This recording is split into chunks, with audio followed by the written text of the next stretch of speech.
Welcome back to our Tuesday Bible study again today. And the wind's picked up a little bit here, and it might be a little bit more difficult in the audio, but I want to share with you a few thoughts with you from the end of John 6. We told about how Jesus fed the 5,000, and even especially whenever it may have been a little frustrating, or could have been, because he was there for the break and relaxation. But then he fed the 5,000, and he told his disciples, you go ahead and get into the ship, you go to the other side onto Bethsaida, and Jesus sent the people away. And then you and I may feel like, well, now it's time for a break. But actually, Jesus then went into the mountain there to pray. And does show us a little bit of the urgency of prayer. Even when we may feel a little bit worn out, we don't think we can really even, for some of us we might think, well, I'd fall asleep.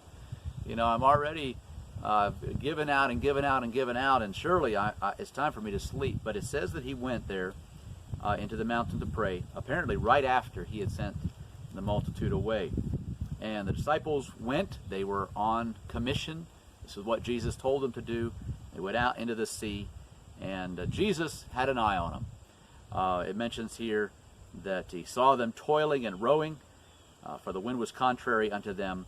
And then about the fourth watch of the night, a watch was every 3 hours, and that would begin at 6 o'clock. So we would figure that 6 o'clock in the evening would have begun the watches of the night, the first watch being at that time. And so the fourth watch is probably wee hours of the morning, you know, almost pushing toward daylight maybe. But he walked on the sea to them.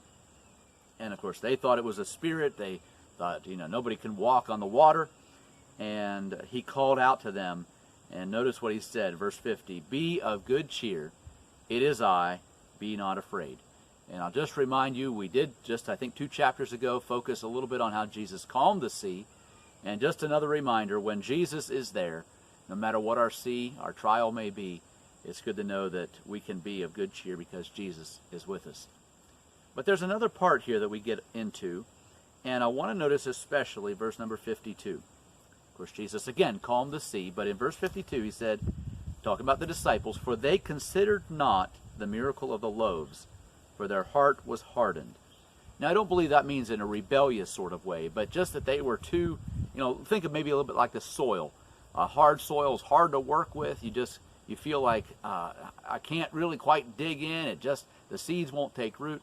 And it's more of the issue that they just couldn't understand, that they couldn't even see how this was supposed to happen. And so Jesus, anyway, was able to speak to them about of course, obviously the loaves and fishes had been in the past. And he says just about the storm right now, you be of good cheer. But then it was because they didn't even recognize the miracle of the loaves and fishes. Now, for me personally, I've had that, I don't know if it was these particular verses, but it was a very similar message. It may have been this one itself, but several years back, our oldest daughter had gone off to college, and we were kind of wondering, how are we going to pay for this, and what can we do, and how is this going to be provided? And we maybe had our ideas at first, and then I don't even know if that's going to work. Will she be able to work her way through college and all those things? And I remember distinctly, it was right about this time of the year, and we went to see her. And they apparently had some sort of a choir service. She was at Bible college, and they had a choir service where they were going to be that Sunday. We took the Sunday off. We were going to go and listen to her sing. As I sat there before the service began, I was reading, and I believe it was this actual chapter. Maybe was one of the other Gospels, but I believe it was right here. And as I was reading down through that, Jesus has just fed the 5,000. Now he comes walking on the sea and calms the storm. And they should have expected it if they had remembered the loaves and fishes. Jesus had just satisfied the need. Jesus had just been there to provide for them. Jesus now has sent them into this place. They should have trusted him, but they forgot the loaves. And Jesus spoke to me that day, or the Holy Spirit spoke to me that day, and reminded me, you're all concerned about the storm. You're concerned that this, how will this bill be paid? And then, I've done all these other things for you. Have you forgotten what I've done? Did you forget that I can calm the storm? Did you forget that I could supply the need?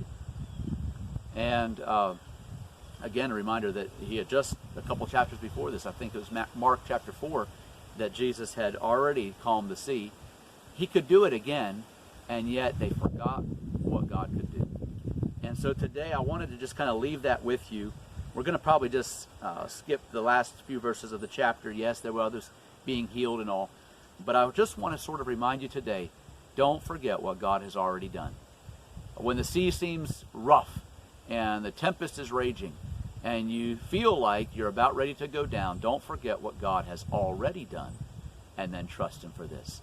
And it was interesting to me, just before Stephanie graduated from college, that same weekend, I went to a service up there. We were there for the graduation, and I believe it was that week, and we heard actually maybe it wasn't the weekend, but just earlier in the week, we attended a special service, and the preacher, I believe he was preaching from the same passage. Anyway, it had the same message in it that said, "Can't you believe me?" And it was almost like God reminded me, all the way back there at the beginning, you were afraid of what was going to happen. God got Stephanie all the way through college, and her bill was paid, and now here we are just before her graduation, and God reminds me, see there? I told you I'd do it. Just a little reminder for us today. Let's not forget to trust Him when things seem crashing around us and we don't know what we're going to do. God can still come through in the storm.